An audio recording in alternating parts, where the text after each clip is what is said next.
Welcome to జై స్వరాజ్య world TV Nalgonda. ప్రస్తుతం మనము నల్గొండలో ఉన్నాము. సమగ్ర శిక్ష అభియాన్ కాంట్రాక్ట్ ఎంప్లాయీస్ గత 18 రోజులుగా సమ్మెను రిలే నిరాహారసిద్ధి చేస్తూ ఉన్నారు.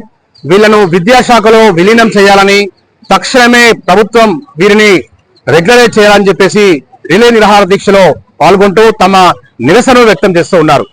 గతంలో కాంగ్రెస్ పార్టీ అధ్యక్షుడిగా ఉన్నటువంటి రేవంత్ రెడ్డి గారు, నేను కనుక మా ప్రభుత్వం కనుక అధికారంలోకి వస్తే జస్ట్ విత్ ఇన్ టీ తాగే లోపే మీ సమస్య అనేది పరిష్కారం అయిద్దని చెప్పి అప్పుడు ఇచ్చిన వాగ్దానాన్ని వీళ్ళు నిరాహార దీక్షలో రిలే సమ్మెలో గుర్తు చేస్తూ ఉన్నారు. జై స్వరాజ్య వరల్డ్ టీవీ సంబంధించి right from the starting day నుంచి ఈ రోజు 18వ రోజు నిరంతరాయంగా వీరి సమస్యలను ప్రభుత్వం దృష్టికి తీసుకుపోయే ప్రయత్నంలో మనం ఎప్పటికప్పుడు ఎక్స్క్లూజివ్ కవరేజ్ ఇస్తున్నాము. ఇక్కడ నల్గొండలో కలెక్టరేట్ ముందు వందలాది సర్వశిక్ష ఉద్యోగులు వారి యొక్క నిరసన సమ్మెను కొనసాగిస్తున్న ఈ నేపథ్యంలో మరి వారు ఏమి కోరుకుంటున్నారు, వారి నిరసన సంబంధించి వారు ఏం డిమాండ్ చేస్తున్నారో అడిగి తెలుసుకుందాం. అందరికీ నమస్కారం అండి. జై స్వరాజ్ టీవీ తరఫున మేము ప్రత్యేకంగా కృతజ్ఞతలు తెలియజేస్తున్నాము. గత 14 రోజుల నుంచి మేము ఎస్ఎస్ఏ ఉద్యోగులమందరం అన్ని విభాగాల నుంచి ఇక్కడ రిలే దీక్షలో పాల్గొనడం జరుగుతుంది. 14 రోజులు అయినప్పటి నుంచి కూడా ఎటువంటి మాకు ఆదరణ దొరకడం లేదు. ప్రభుత్వం నుంచి ఎటువంటి సమాచారం కూడా మాకు రాకుండా ఉండడం జరిగింది. ఇక్కడ అన్ని విభాగాలు ఎస్ఎస్ఏలో పనిచేస్తున్నటువంటి కేజీటీవీ స్కూల్స్ కానీ, ఎంఆర్సీ స్టాఫ్ కానీ, ఐఈఆర్పీలు కానీ, ఇతర మెసెంజర్లు, ఎంఐఎస్లు ప్రతి ఒక్కరూ ఇక్కడ దీక్షలో పాల్గొనడం జరిగింది.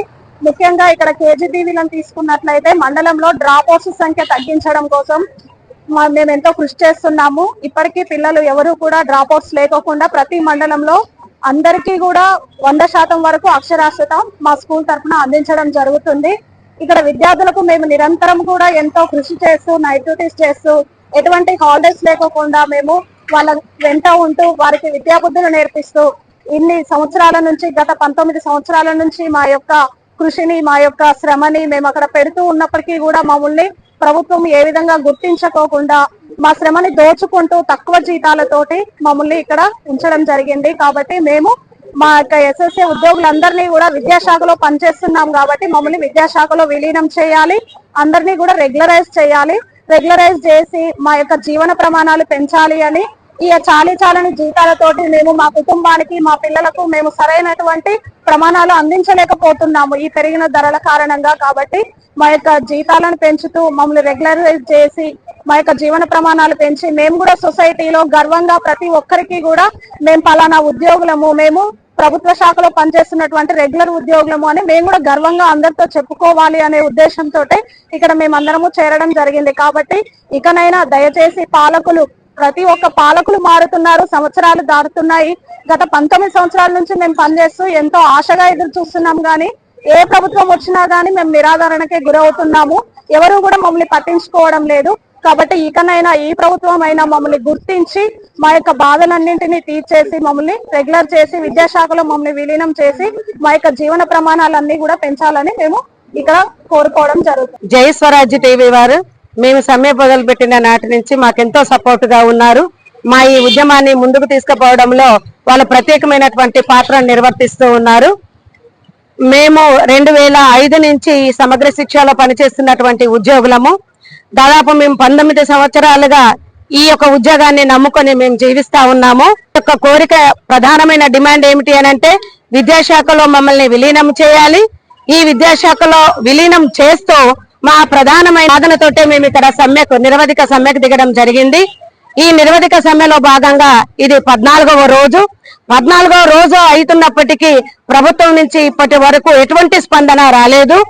ఇదే మమ్మల్ని రెగ్యులర్ చేయమని అడిగితే ప్రాజెక్టు అన్న వాదనని తీసుకొస్తా ఉన్నారు. ఈ ప్రాజెక్టు అనేది 2005లో మొదలైనటువంటి మా ప్రాజెక్ట్ ఇది.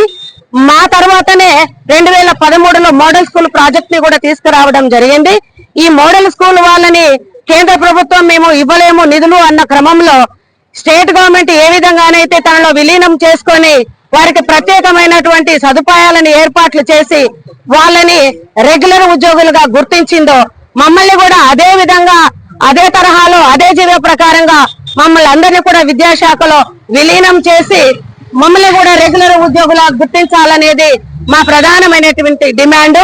ఈ SSA లో మొత్తం 14 వింగుల వాళ్ళు మేము పని చేస్తా ఉన్నాము. ఏ ఒక్క వింగు పని చేయకుండా కూడా సమగ్రమైనటువంటి సమగ్ర శిక్ష కానే కాదు అని ఈ రోజు నేను మీకు గుర్తు తెలియజేస్తూ ఉన్నాను. అందరూ ఎవరి తరహాలో వాళ్ళు మేము విధులను నిర్వర్తిస్తున్నాము. కాబట్టి ఈ రోజు ప్రభుత్వము మీకు తగినటువంటి పనులన్నిటిని కూడా మీరు మీరు నెరవేర్చుకోగలుగుతున్నారు.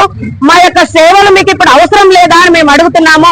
14 రోజులైనా కూడా మమ్మల్ని ఎందుకు గుర్తించట్లేదు, మమ్మల్ని ఎందుకు పిలవట్లేదు, మాతో ఎందుకు చర్చలు నిర్వహించట్లేదు, మమ్మల్ని ఉద్యోగులుగా ఎందుకు గుర్తించట్లేదు అని చెప్పి ఈ రోజు మేము ప్రశ్నిస్తా ఉన్నాము.